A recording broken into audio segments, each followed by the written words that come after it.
Welcome to Fortress on a Hill. I'm Henry. I'm Danny. I'm Kagan. We're three leftist veterans that aim to expose the reality of the U.S. military's multiple wars abroad and to illuminate the damage military service does to Americans. American presidents throughout U.S. history have used American military and diplomatic power to force regime change of democratically elected governments around the world. Most veterans come from families vested in prior service, and American generals choose their own, ensuring diversity of thought never interferes with American warmongering. How can we stand by and do nothing while our military kills and destroys lives the world over, while telling Americans that all this death and destruction protects them from terrorists when nothing could be more false? Fortress on a Hill aims to change that. All right, everyone. Welcome to Fortress on a Hill. We are here today to talk about one topic and one topic only, and that is what is happening in Ukraine right now.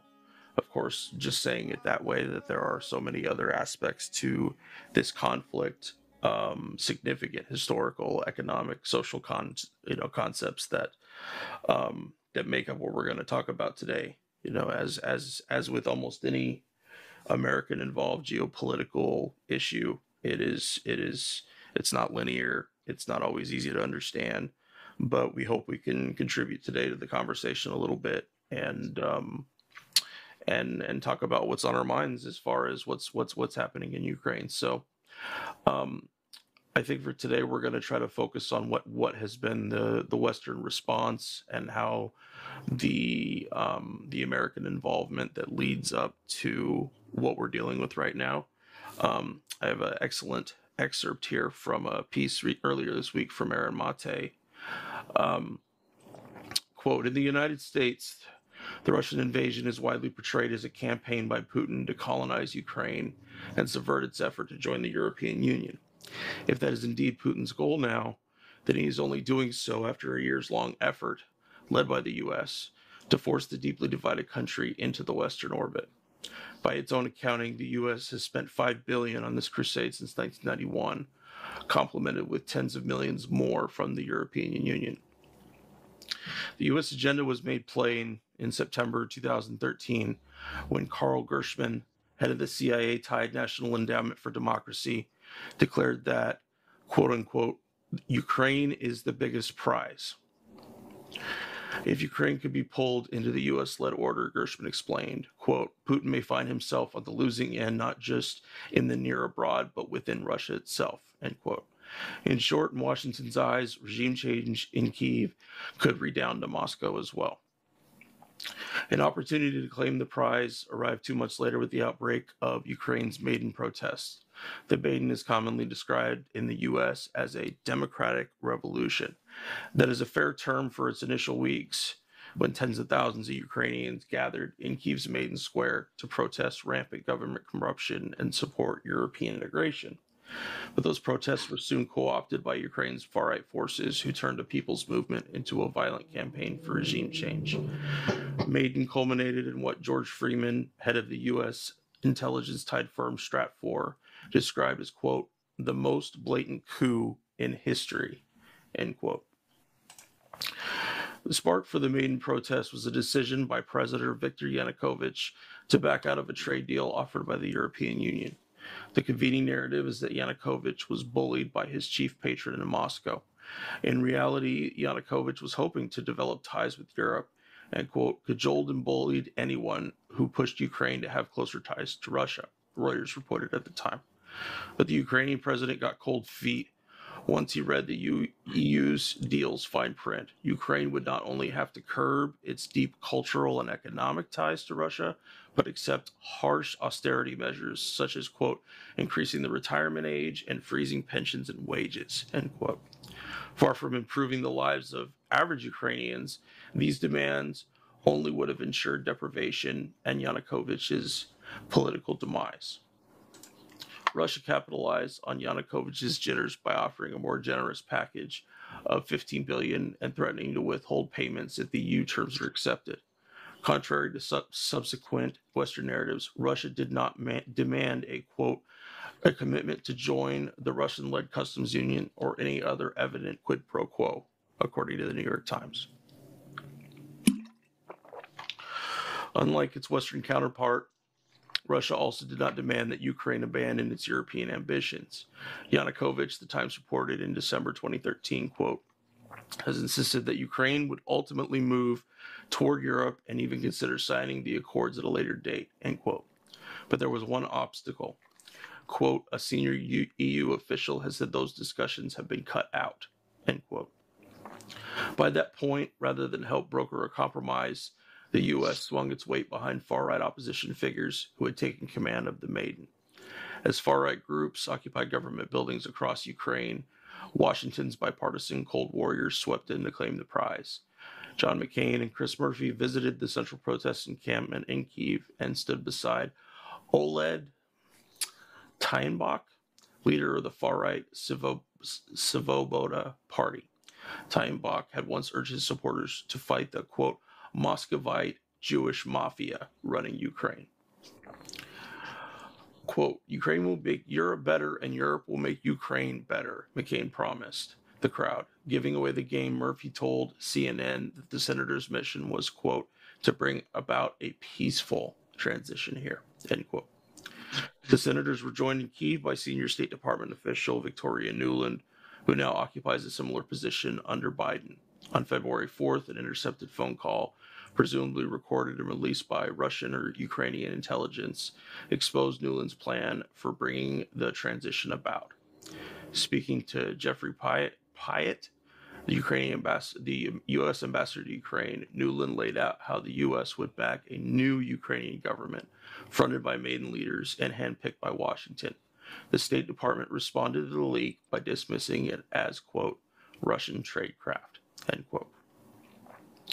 So I wanted to, kind of lead in with some of that background on how the United States came to this place. And that's not the entire story, certainly, but it is much of the key factors that we're dealing with within the last 20, 25 years. Guys, what are your impressions of that? What do you what comes to mind after hearing all that history? So I like the some of the context that Mate puts there. He brings back the conflict not to yesterday or like 6 days ago or 8 days ago. He brings the conflict back to 2014, which most people don't realize that in 2013 there were no conflict between Russia and Ukraine.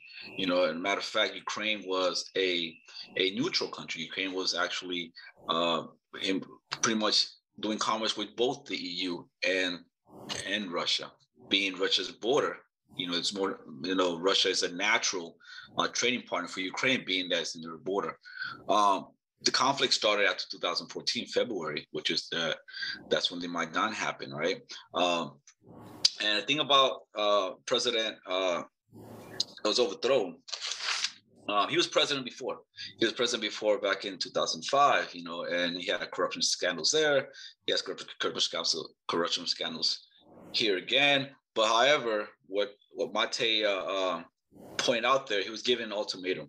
He was given an ultimatum between either EU and Russia by the EU, right? Not by Russia, by the EU. So he naturally, and like you said, the fine print, it would have been in the best interest of Ukraine than to side with Russia than with what the EU was offering. Hence, you saw the Maidan protests. Hence, that opened up space for the reactionaries within Ukraine. Ukraine has a long history of reactionary, has a history of far right fascist groups. Western Ukraine took part in the invasion of Russia, of Soviet Union during Operation Barbarossa. When Germans invaded Russia, the Soviet Union. So yeah, there is this trouble. There's this trouble mixed there. There's this trouble past. But what I'm trying to say is that because of the Maidan, it opened up space for the fascist elements within Ukraine to enter and pressure the president Yanukovych to step down. He flew eventually. He flew to Russia, and then that opened up space for the coup government, which that's where we at right now from the coup government and now. Yeah, I think it's interesting that the same issue that we saw in Egypt in 2011 rears its head in 2014, where the right-wing government or the right-wing organizations are the ones that co-opt the democratic reasoning. So but yeah, it's always great to get history, to get more understanding about why people, like where we're at and how we got here, because context is everything when it comes to geopolitics, but it's something that is lost a lot when we talk about it in the media. So and to add to that, when we talk about the media, because what's happening is they're weaponizing compassion here. They're weaponizing emotions here, right? I mean, we're bombarded with Russophobia and anti-Putin demonization, Putin demonization for the last probably the last 15 to 20 years, particularly it became really, really, really obscene. It became really, really evident during the Trump years where particularly people, more liberal people, more people into the left and whatnot, because of their reaction to Trump, the deep hatred the seed that was planted years before, pretty much started flourishing during the Trump era. So there was that site there. There was already the fertile terrain there to exploit what we're seeing today, like you said, Keenan, with the media, to exploit and weaponize compassion and emotions against Russia, to take this position, like Henry mentioned earlier, of a pro-NATO stance, a pro-NATO support. We just had a protest this weekend here in San Antonio, where you have elements of people out there. Had a lot of Ukrainian flags out there, and the people were calling, instead of de-escalation and peace, they were calling it for NATO to do something about it, to increase, to escalate rather de-escalate. And we're seeing that across the United States in a lot of these pro-Ukraine solidarity protests. Which is frustrating because we can't do that. Us going to war with Russia would be so dangerous. And I wish people would try to talk about it with more nuance, like we attempt to do, because we can't just say, oh, this is terrible, let's go do something. Even something like a no-fly zone, or doing what we did in Libya, where we were limited strikes or whatever, that would still, there's just too much chance for something terrible to happen where we would end up having to fight Russia. And if that happened, it would not be good for the world. And because Putin has plans, he has his goals that he's trying to make. He's trying to take the resources of Ukraine for himself. And if he does continue, he'll probably try to take the Latvian countries like Latvia, Estonia, Lithuania next, if he's successful here. But the nice thing is that he hasn't been successful so far, but that's mostly a logistical thing, because he thought that he could do what we did in Iraq and just come in real quickly, but logistically he's not there yet. And so that's the one good thing that I think is happening, is that there has been a lot of his troops have been bogged down because they don't have the ability to move as quickly as they thought they were gonna. What do you guys think about the ongoing media bullet point describing what's happening in Ukraine now as significantly and uniquely worse than what has been happening in the Middle East, over the last 20, 25 years? That just an example that I had thought of, that not how 9/11 is treated as uniquely horrific to us. There's this very special significance to it, but we're not actively looking at what's happening on the ground. We just are trying to look at what our own culpability is. Also mentions about the largest refugee crisis in Europe since World War II, and I'm like, well, I guess that's true if you don't count all the other millions of people that have been fleeing U.S. imperialism from the Middle East, from Asia in some places as well.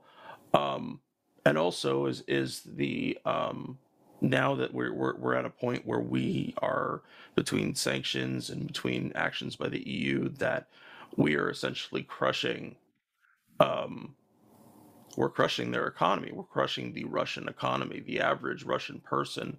The crash of the ruble. These, and again, these are all different weapons that we use in war for at different points, without discussing what the real life on the ground consequences are. Will this exacerbate hunger in Russia? What is being done in that way? I mean, we're sending all kinds of weapons. There was a article that talked about we had already sent like 19,000 Stingers, or whatever weapon system it happens to be, which I think is a little far fetched, and so did the guy in the article that had mentioned it. It doesn't make sense that it would have happened that fast. But if you're actually considering that we have had special operations guys doing training of different kinds in Ukraine for years, that we have been arming them different times for years. Giovanni, we were just discussing about the what sanctions have done to the Russian economy, what the average Russian worker and citizen is dealing with, this weapon of war that we use against almost everyone we go to war with, and some that we don't, like how we have exacerbated hunger in places like Yemen and Venezuela, along with medicine shortages and such. And Afghanistan.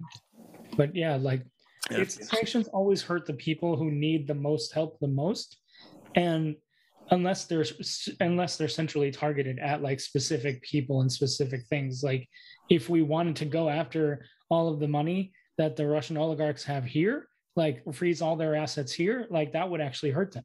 Like take away their apartments, take away their yachts that are docked at our ports, like take away the stuff that is in the power structure that those folks care about more, because they're the only people that Putin sort of listens to, if he listens to anybody.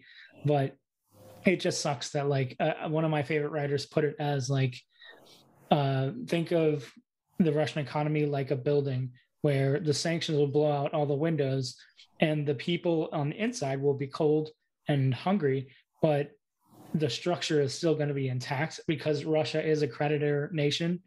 So we are in this sick triangle with China and Russia, where China buys all the materials from Russia to make what we buy here. Mm-hmm. So that, like, it's like the new transatlantic trade agreement. It's like, this is how we get stuff done. And so if we really wanted to unpack how to actually deal with the power structure in place, we should be attacking that. But unfortunately, when we do blanket sanctions, or we do them in this general way, because it's less dangerous than actively attacking them, it sucks because it always hurts the people that need it the most. Well, sanctions is a weapon of war. It's a form of siege warfare, and it is intended to create misery among people. That's the intention of it, right? Because that's the rationale. But going on that, Michael Hudson just wrote an article about the sanction, because what's happening is that this sanction were meant to pretty much decouple Russia from the Western economy, right? But if you've been watching what's been happening throughout the year, 10, 15, 20 years, right? There's been this economic shift going on around the world. You have China, for example. Is considered the second largest economy, or the second most dynamic, or the most economic power in the world, right? And there is estimates within the State Department. There's estimates between the Atlantic Council that by 2035, China's going to surpass United States as economic power, right? So this is the whole this whole dynamic going on. If you saw how the Trump administration, after after the reaction that his election got, and you saw all the how Russia stole the elections, and he's in bed with Putin, and et cetera, et cetera, et cetera, right? What Trump did was actually was reacted to that and actually enacted sanctions on Russia, right? Back then, right? And actually continue to move,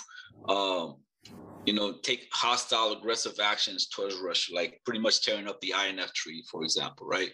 Which is something that is vital, for Russia, for their security, right?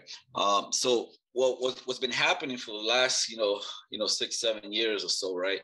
Russia actually has been pushed towards the east, whereas if after the dissolution of the Soviet Union, Russia was trying to enter the West, was trying to be part of the EU, was trying to be part of NATO, et cetera, and just being rebuffed, right?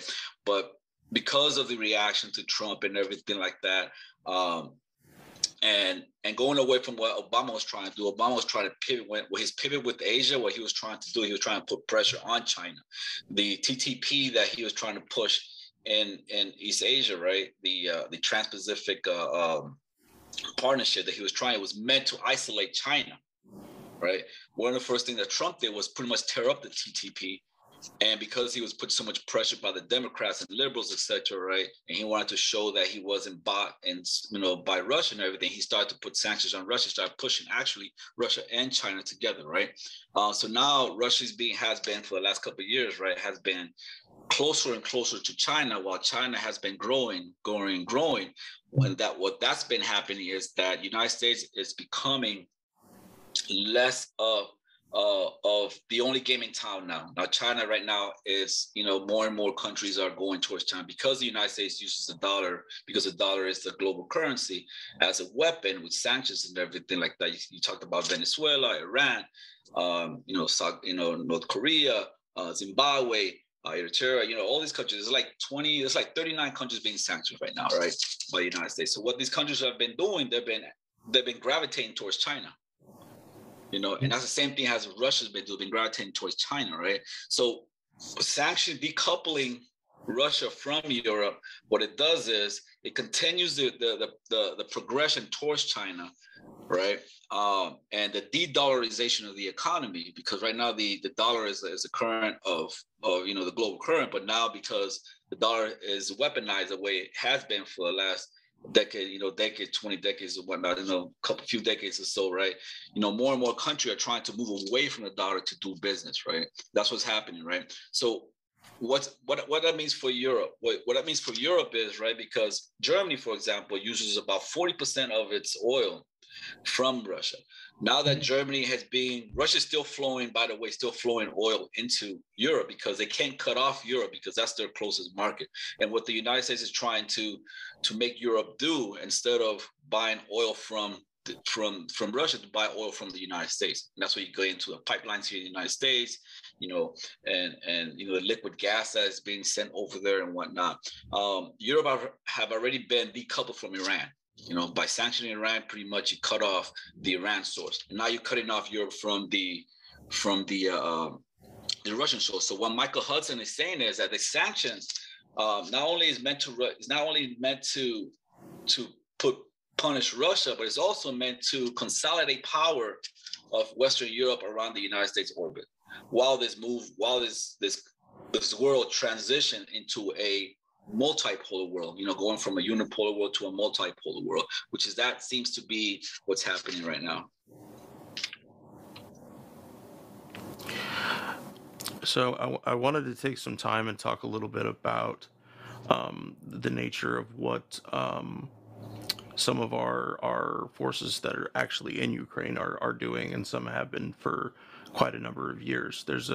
I'm not sure how many personnel it is. I would imagine they number in the low hundreds, but special forces teams training Ukrainian forces for a variety of things. And Jovanni, you part of your time in the Army, you had a really unique experience that you were a instructor at the School of the Americas, and I was wondering if you could elaborate a bit on the mindset, the ideas that were being taught there, and what ultimately that's about.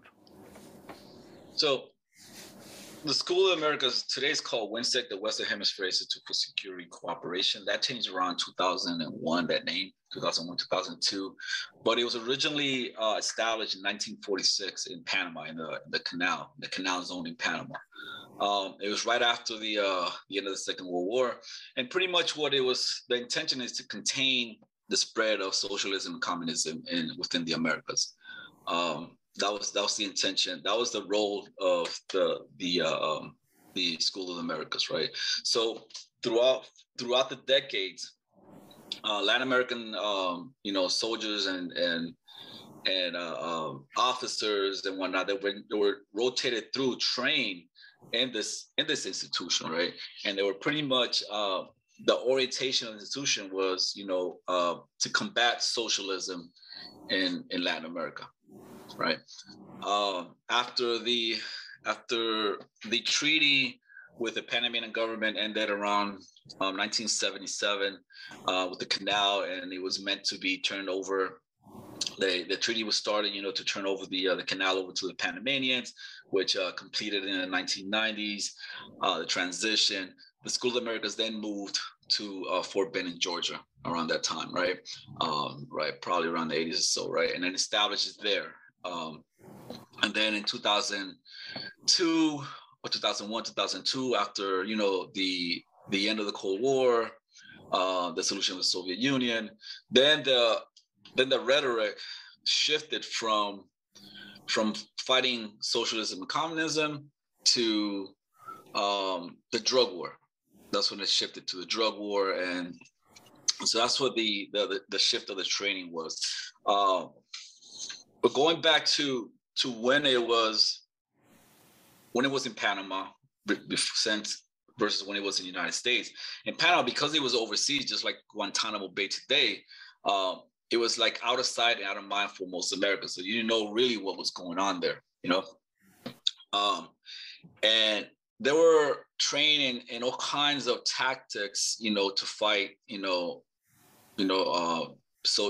left-wing insurgencies in Latin America, sympathizers to left-wing politics.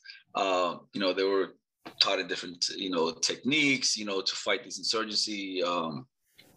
Pretty much what it was is to stomp down any evidence or any remnants of socialism and communism within Latin America.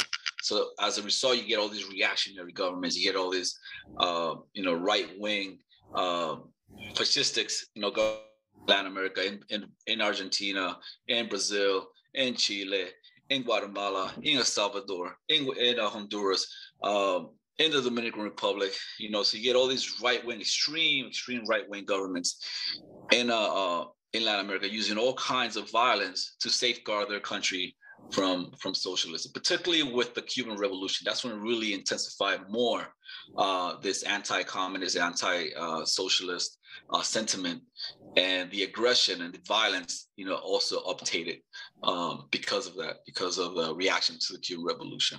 And NATO is a similar story as well with the School of the Americas, by the way.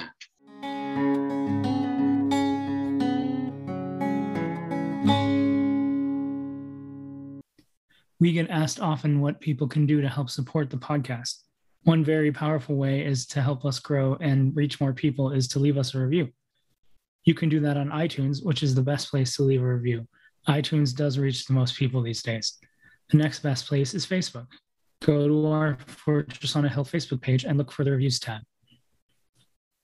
And finally, there's Patreon, where we're blessed to have an array of wonderful supporters helping us for some of the podcast's expenses. Those who contribute $10 or more a month will be mentioned here as an honorary producer, helping keep you, our listeners, stocked with new episodes. But you don't have to contribute $10 a month to help us.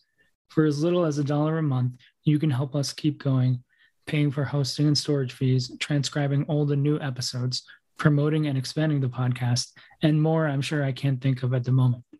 So let's bring out these honorary producers, and they are Fahim Shirazi, James O'Barr, Adam Bellows, Eric Phillips, Paul Appel, Julie Dupree, Thomas Benson, Janet Hansen, Tristan Oliver, Daniel Fleming, Michael Caron, Zach H., Ren Jacob, Howard Reynolds. Why I Am Anti-War Podcast, Korgoth, Rick Coffey, and the Status Quo Podcast. You are all the engine that helps us power the podcast. Thank you so much. However, if Patreon isn't your style, you can contribute directly to us through PayPal at paypal.me/fortressonahill. Or please check out our store on Spreadshirt for some great Fortress merch. There's t-shirts, mugs, phone cases, and a whole lot more. And now let's get back to the podcast.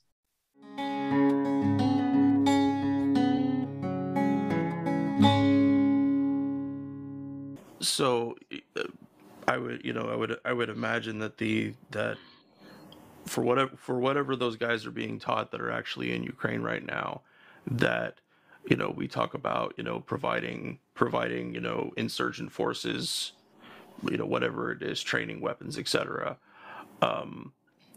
That it's going to include a huge dose of Russophobia, of anti opinions that are not within line in terms of NATO and the West. Of course, it's going to demonize leftists of different stripes, communists, socialists, anarchists. One thing that's happening right now that I wanted to bring up, and it kind of deals with this a little bit, is that Ukraine has barred all men ages 18 to 60 from leaving the country.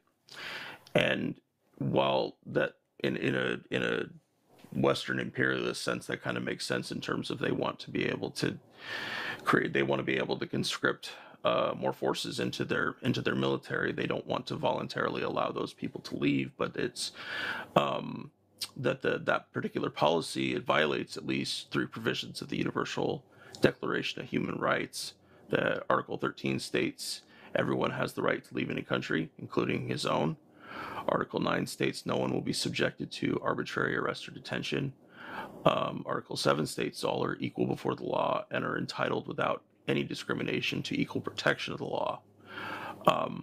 And so, we're in terms of, we're seeing, I don't know about insurgency. I don't want to, in terms of what the strength in numbers and what people are actually going to be doing. But it is a very safe bet that the American forces that are there doing things are teaching these kind of techniques to the people that they're dealing with there, and the relationships they establish, because wherever soldiers go, we meet other soldiers, we create relationships, we send emails, and it's going to further implicate the ideas, the theories of Western imperialism in that way, because they want to know those people, that the American super soldiers myth that we've created so much space to continue to exist, that other militaries, other people, they want to see that. They want to see what is the real super soldier idea, and it's very, very different than you would expect. And they're teaching, these are the kind of things that they're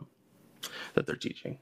Yeah, let me add to that, if you may. If you want to go, Keegan, I'm gonna give you a quick timeline, right? So,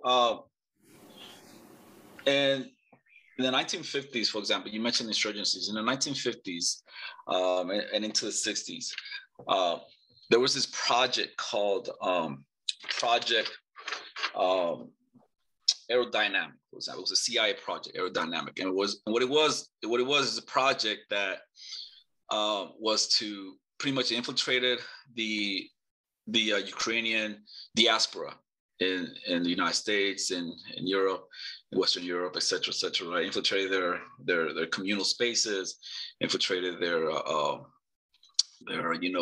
different organizations and whatnot. And the intention was to cultivate this animosity to Ukraine SSR, right? And at the same time it was meant also to cultivate a resistance within by the connection with the diaspora within the Ukrainian, between Ukraine and SSR, right? Ukraine SSR was the Ukraine part of the Ukraine socialist bloc. So this project was going on. This project was going on from the 50s A lot of money was funneled into that, right? It was trying to cultivate this insurgency within Ukraine, because it was thought to create the scenario where, you know, to pretty much bleed the Ukrainian communists, and also to, you know, to spill over into communist Russia, right? That was the idea behind it. Fast forward to 2008. 2008, Lavrov, the minister in Russia, you know, foreign relations, right? He met with the American ambassador, and that was in 2008. And that came out from leaked documents, WikiLeaks, and so forth. And where he was talking about, if the United States continue to keep funneling weapons inside Ukraine, keep bolstering Ukraine up, keep, you know, enticing Ukraine, hinting that Ukraine will join NATO, etc. Right? You know, this is a scenario that could happen. You know, it will create a security concern for us. Then we will react, and while us reacting, this is what will happen inside Ukraine. Ukraine can be torn apart into two. There'll be a West Ukraine and East Ukraine. East Ukraine is a part of Ukraine that are more Russian, ethnic Russians, whereas West Ukraine are more, you know, are ethnic Ukrainians, right? And there are some other people as well, like the Roma, the Moldovans, et cetera, right? Different other ethnic groups inside Ukraine. So that was back in 2008. If you recall, in 2009, Washington was also, you know, enticing and pretty much encouraging Georgia also, with the promise of them joining NATO as well. And Russia did an incursion there as well. It was a quick incursion. The Georgian army, Georgia, the country, you know, pretty much couldn't withstand the pressure, and it pretty much fell apart. And Russia pretty much withdrew after that, right? And that was the end you heard about Georgia. You didn't hear about Georgia since.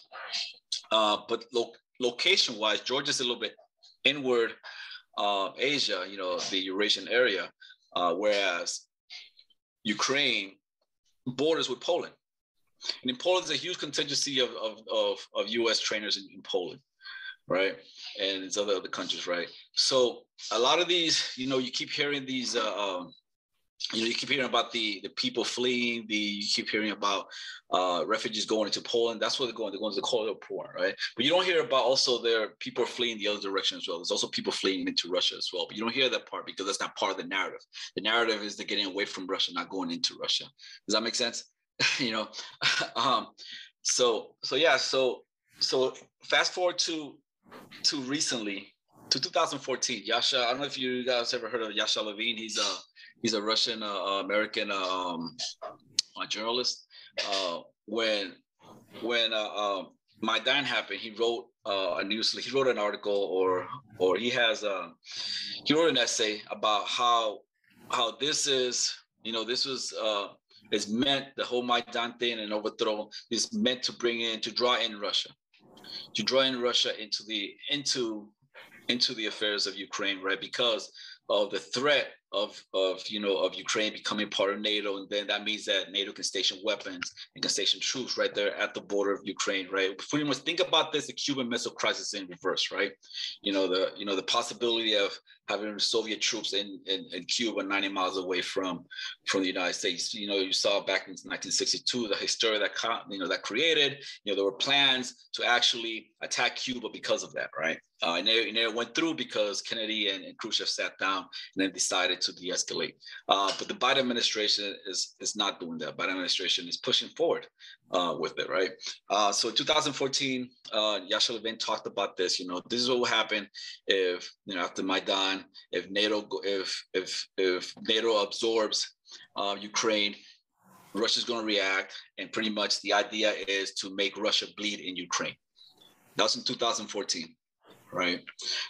Fast forward to a week ago, Hillary Clinton was interviewed in ABC News, I believe it was, right? And she was talking about this exact same scenario, recently, right? 2022, that the intent is not to put NATO and the boots on the ground, not to push NATO, but to continue to support the Ukrainians, right, with weapons and training and stuff like that, and create it created like an Afghanistan scenario for the Russians, right? So in Ukraine, right? So what's the intention here? What do you, when you read on the line here, what are they talking about? They're talking about as using Ukraine as a chess, piece. You use Ukraine as collateral damage for this grand scheme game of pretty much degrading, Russian forces, degrading, Russian economy, pretty much bringing it apart. Kind of the goal here is, which has been happening. The strategy here is pretty much bait Russia into an Afghanistan scenario. Check, that's what it seems like it's turning into an Afghanistan scenario for him, right? Decouple the EU from the Russian economy, decouple, split them apart. Seems to be happening. The EU have reacted into pretty much totally canceling Russian athletes. Russian athletes are getting stripped of their titles and their prizes. And you've seen there was this one about a Russian opera singer that she was sent home. She was deported because she didn't denounce Putin and whatnot, and etc. Right. So pretty much decouple the EU from Russia. Right. Isolate Russia. That was another strategy, from the rest of the world, which is also questionable because before that, Russia was part of the BRIC nations. I don't know if you ever heard of the BRIC nations, which is Brazil, Russia, India, BRIC, India. What's the other one? China and South Africa. None of the BRIC nations has condemned the Russian incursion. If you notice, right? Brazil hasn't, India hasn't, China hasn't. South Africa hasn't either, right? Neither has Brazil. Neither has Argentina. Neither has Mexico, nor Cuba, nor Venezuela, nor Nicaragua, right? And pretty much a lot of countries in Africa hasn't either. So what we're seeing here about Russia being totally isolated is mostly the West is isolating Russia, right? Not the whole world entirely. And the last strategy is to regime change. That's ultimately the ultimate goal is to regime change and put somebody more palatable in the Russian government to the West, probably a Yeltsin-like, to the West, where it's more, where it's more palatable, like, there's no other word from it. So yeah, there you go. The problem is though, like, who is that person? Like Navalny, maybe. Like he's probably the only one, but a lot of Russians don't necessarily like him because he's not like for democracy, really. He's a charlatan. Yeah, he's okay. So a lot of the Russian people are like, he would be more palatable to our leaders, but the Russians wouldn't really be wouldn't like him. And also, like when you're looking down the third or fourth or fifth order of effect, like who's most likely to step in that power vacuum, and it's going to be the military.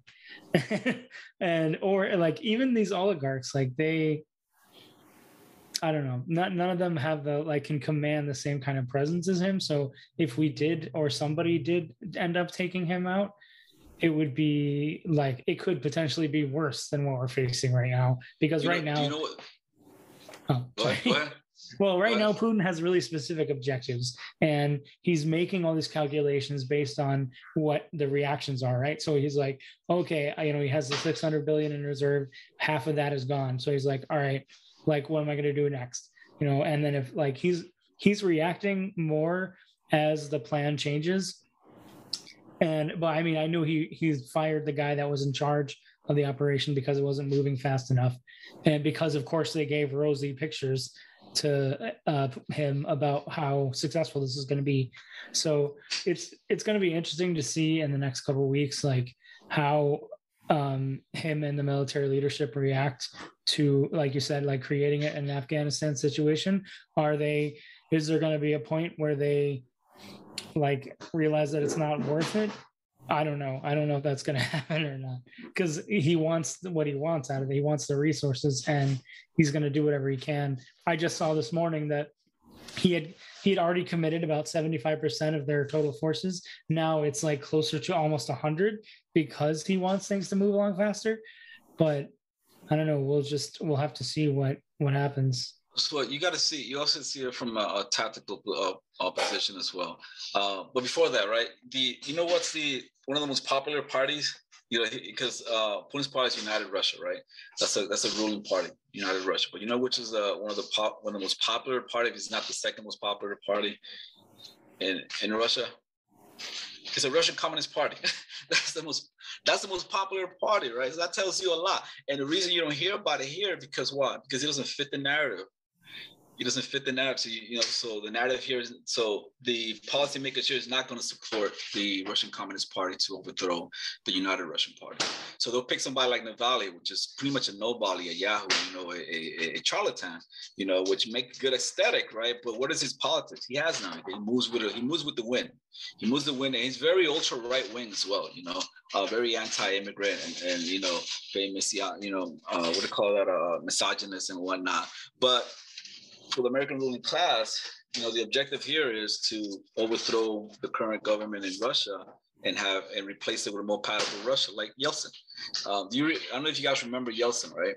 Yeltsin was a buffoon, a fool, right? He came to the United States in one of those night shows and was just dancing. You know, he died of alcoholism, right? He wasn't a serious person, right? But what Yeltsin did was pretty much open the door for economic structural what I call it, pretty much the free market liberalism. That's what he did, right? Structural adjustment. That's what I'm talking about. So Yeltsin was the first president of Russia after the Soviet Union, the dissolution of the Soviet Union. Nikolai Gorbachev was the last premier of the Soviet Union, and Yeltsin was a military man. He became the first president of Russia, the Russian Federation, and pretty much he opened the door for neoliberal capitalism in Russia, right? Seeing all these technocrats came in from the West, from Europe, from the United States, from England, you know, pretty much to restructure the whole Russian economy. That was the birth of the oligarchy. Because what they did is they sold all state assets, all public assets. They sold it, they privatized everything, right? So the Russian worker overnight lost his pension overnight, lost his healthcare overnight.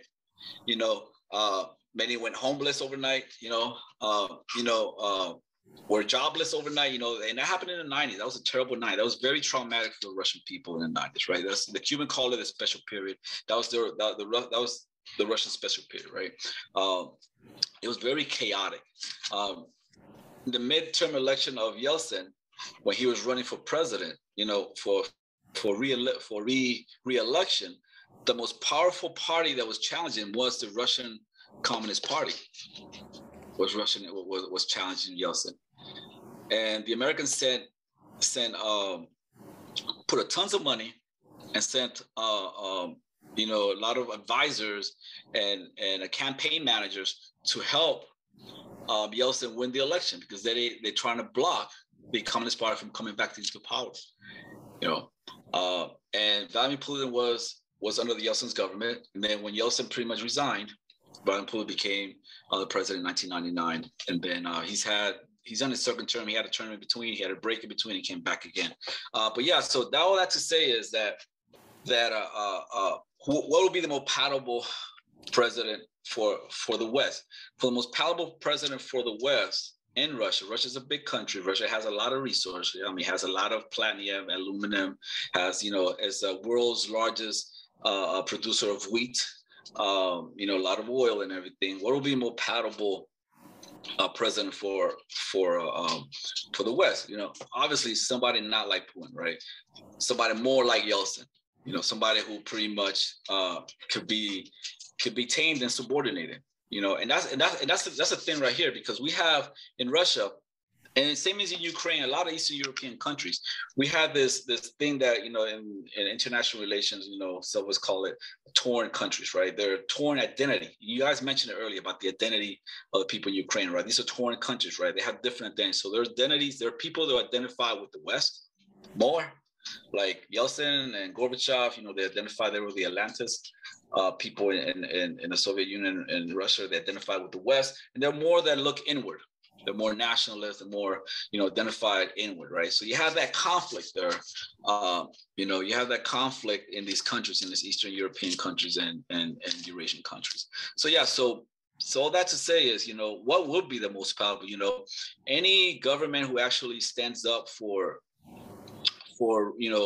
who actually represent a strong government in Russia will not be palatable for the West. And that's a fact. That's a fact that you want a government that is more dominable, government that is more appeasing, and that's a conflict that we have there. So I wanted to wrap up talking about how we're interpreting all the events that are happening, and are we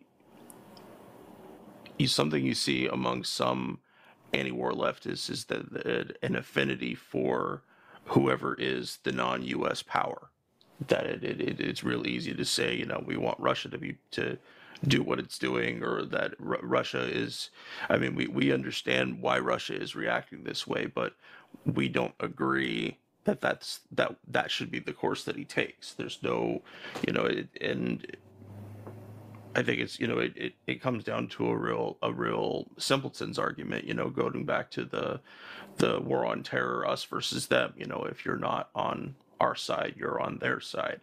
It's real easy for people to demonize Putin and even still call him a communist, despite the fact that he's much closer to I don't know about a far right American Republican, but he's definitely Republican in that way. And that it's really important that if you consider yourself anti-war, that you call out imperialism wherever you see it, or whatever side or appearance that it takes. I know for me personally, right now I have a lot of sympathy for the Ukrainian people. I also have a lot of sympathy for the Russian people. Their economy has been decimated in the last few weeks, and it's as with most sanctions, they don't really affect the people on the top. There are so many ways that they can insulate themselves. It mainly trickles down to the ordinary person. And we know that as the West does get involved more, that, Ukraine or even Russia eventually may end up having to go through the same process we've seen other countries go through during regime change, forced to get rid of people's pensions, to destroy workers' rights, to crack down politically on opposition parties. So my question to you guys is how best do you think that we accomplish this? How do we help people understand that even if they understand a side, that they don't necessarily agree with the choices that side is making, and it doesn't make us. And I know most of the listeners already probably understand this, but it doesn't make us Putin puppets. It doesn't make us Assad apologists. It doesn't make us traitors or betrayers of our country, because this is the real reality. This is the real nuance of the situation, and if we're not prepared to go through it and understand it, then we might as well be imperialists for using our ignorance just to drive forward. Yeah. I'm feeling really bad for the most of the Russian soldiers are conscripts too. So, and they don't have any fucking idea of what the Ukrainian people think about, because they're not being told how the Ukrainian people are feeling. So there's all these stories of the Russian soldiers asking people for directions and asking them for food because they didn't get enough food, because logistically, Russia has not prepared for this war and thought they could just go in and blow through everything as fast as possible. And my brother is in Turkey, and he has two friends that are in Ukraine right now, one in Odessa and one in Kyiv. And it's just why would you nobody should be, who is a leftist, I feel should be a fan of wars of aggression. And this clearly is that. He came in unprovoked to do what he wanted to do. And you can sit there and we need to understand the history, as I feel we've done a good job of, but still be able to understand democracy is about letting what people want to happen. Like the majority of people want to be safe and they want to be secure and they want to be able to live their lives in peace. And so anybody who is not for that is not really like, I don't know how they could consider themselves a leftist if you're not for those basic things. Yeah, Asao said that that we need to, I know that at the moment, I know that we're stoked. They're weaponize our emotions. They're weaponizing our compassion. I just saw it in the news a few days ago. One of the front page, one of the mainstream papers saying this hasn't happened. A European country hasn't been attacked since the Second World War. Something, this is, I forgot the exact terms that they used, but that's not true. That's not true because I recall Yugoslavia, and I was deployed to Yugoslavia, and Yugoslavia does not exist anymore because it was viciously attacked. It was viciously attacked by NATO. It was bombarded with 28,000 bombs, right? Serbia was bombarded for 78 days straight. And it broke Yugoslavia. It broke it into 7 countries. And I said 7 little republics now, right? So that's not true, So there's a lot of disinformation out there, right? It's a lot of disinformation that's created to invoke our emotions. There was a Time magazine, and going back to Yugoslavia, there was a Time magazine. There was an image that was beamed into the American embassy in Moscow with a Time magazine cover page of when Yugoslavia was bombed, when Serbia was bombed, right? And it was beamed into the embassy in Moscow. There was another one saying that this is the largest refugee, incident. 2 million refugees, the largest ever since the Second World War. That's not true either. There was a Brown study. There's a Brown University study.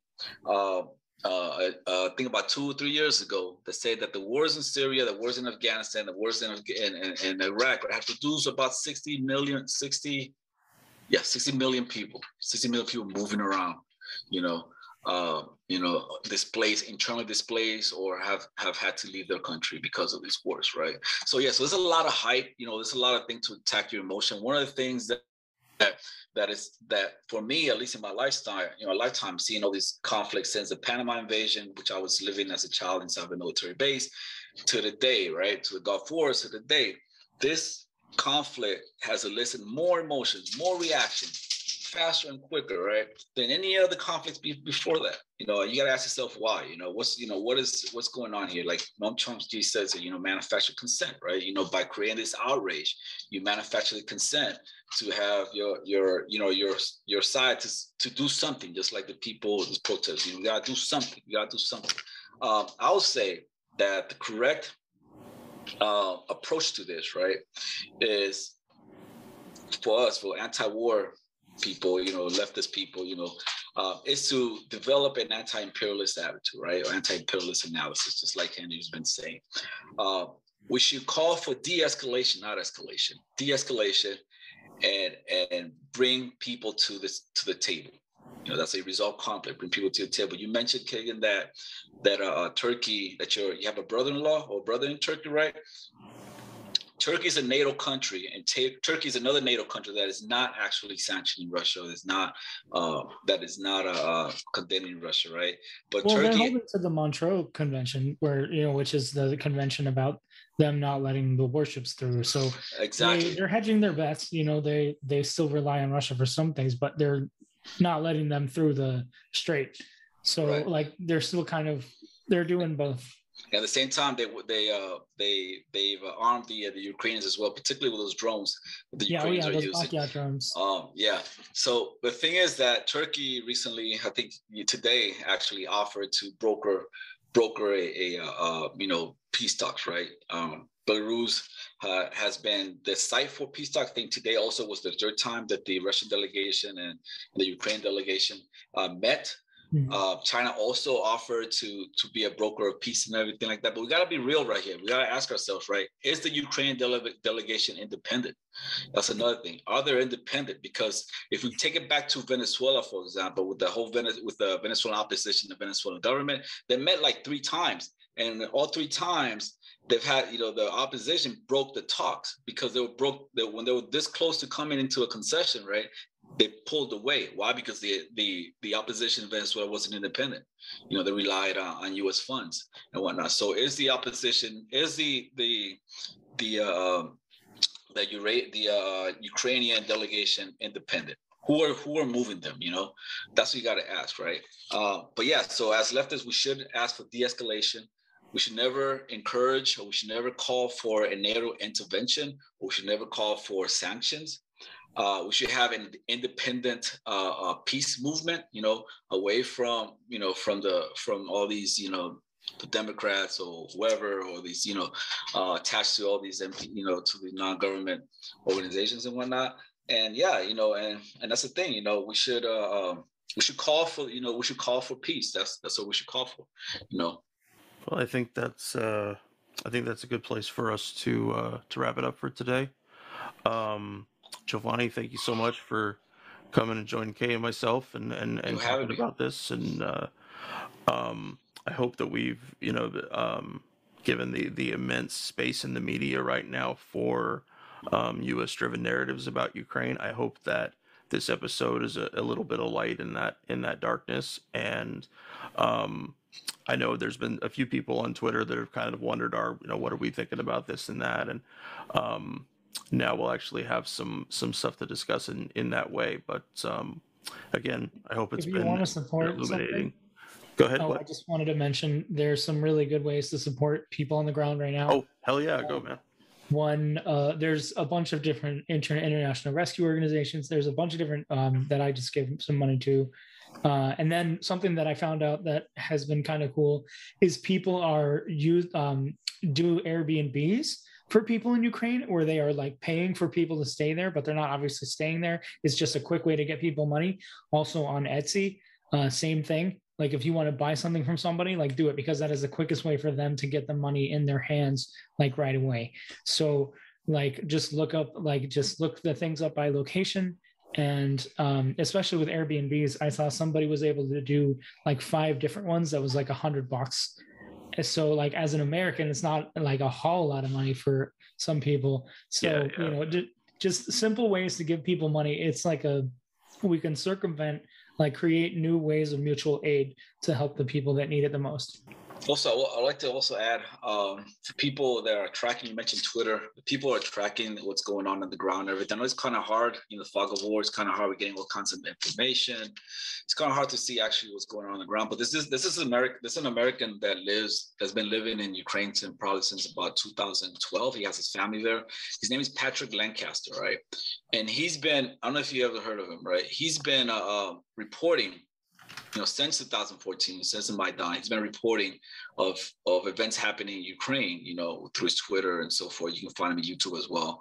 But he's been reporting from the Donbas area. That's where he lives, in the Donbas. And you guys, and for those who don't know who the Donbas area is, which is the countries of what is it, Lugansk and Donetsk. Yeah, the separatist region. The separatist region, exactly right. And for this last 8 years before the Russian incursion, right, they've been actually under attack by Western Ukraine, which didn't make the media here. So he's been reporting from there. So I encourage you guys to, to see that side of the story, because for the most part, the Ukraine story, the Ukraine that has most access to our media are the Western Ukrainians, the anti-Russian Ukrainians, but you don't hear from the ethnic Russians. Ukrainians there, what they have to say about it. So I encourage you guys to go into Twitter, YouTube, and follow Patrick Lancaster. All right, thanks guys for that info. That's great. So like I was saying, Jovanni, thank you for joining us, man. Always a treat to have you for any conversation, and especially for the little bit of the background of what we're dealing with here. I didn't know that as a kid that you lived near a base when Panama was invaded. We'll have to chat about that sometime. That's interesting. All right, folks. Thank you for joining us today on Fortress on a Hill, and we'll be back again soon. Take care. We're on Twitter at Fortress on a Hill, and also at Facebook.com at Fortress on a Hill. You can find our main blog page and our full collection of episodes at www.fortressonahill.com. iTunes, Stitcher, Google Podcasts, Patreon, Spotify.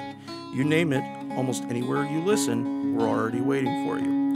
And hey, we're always in the market for more Patreon supporters. Please consider becoming a patron at patreon.com. And if you're not into giving us a monthly payment, think about giving us a couple bucks on PayPal. The link is in the show notes. Skepticism is one's best armor. Never forget it. We'll see you next time. And listen to my song. I hope you'll pay attention. I will not detain